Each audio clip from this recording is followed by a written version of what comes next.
नमस्कार मंडळी. आज हॅलोवीन हा अमेरिकेतला सण होता. हा सण दरवर्षी 31 ऑक्टोबरला साजरा करण्यात येतो. आम्ही पण नेबरहूडमधली सगळी मुलं घरी चॉकलेट्स नेण्यासाठी येतील म्हणून समोर लाल भोपळा आणि भुताचा फुगवणारा बलून आणून त्यामध्ये खाली पाणी भरलं आणि दोन्ही फुगवून बाहेर ठेवलं.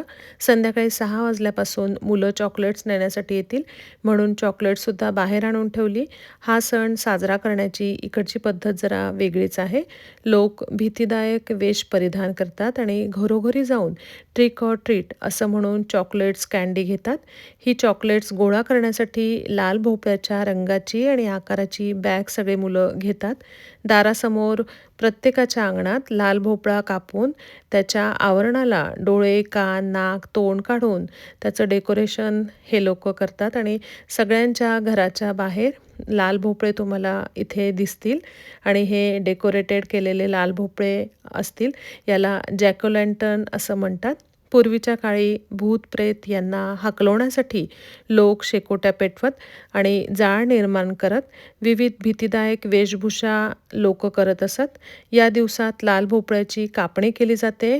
त्यामुळे त्यापासून बनवलेले पदार्थ या दिवसांमध्ये हे सगळे लोकं खातात.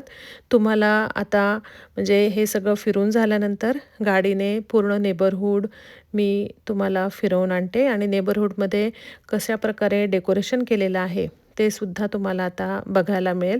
बाहेर लोकांनी अंगणामध्ये विशेषतः सगळीकडे त्यांनी भुताचं भीतीदायक असं डेकोरेशन केलेलं आहे आणि हा सण सगळ्या लहान मुलांचा जिव्हाळ्याचा सण आहे. कारण या दिवशी त्यांना भरपूर कँडी गोळा करता येतात. अगदी 9-9:30 पर्यंत सगळी मुलं कँडी आणि चॉकलेट्स नेण्यासाठी येत होती. कारण आजचं वेदरसुद्धा चांगलं होतं, खूप थंडी पण नव्हती.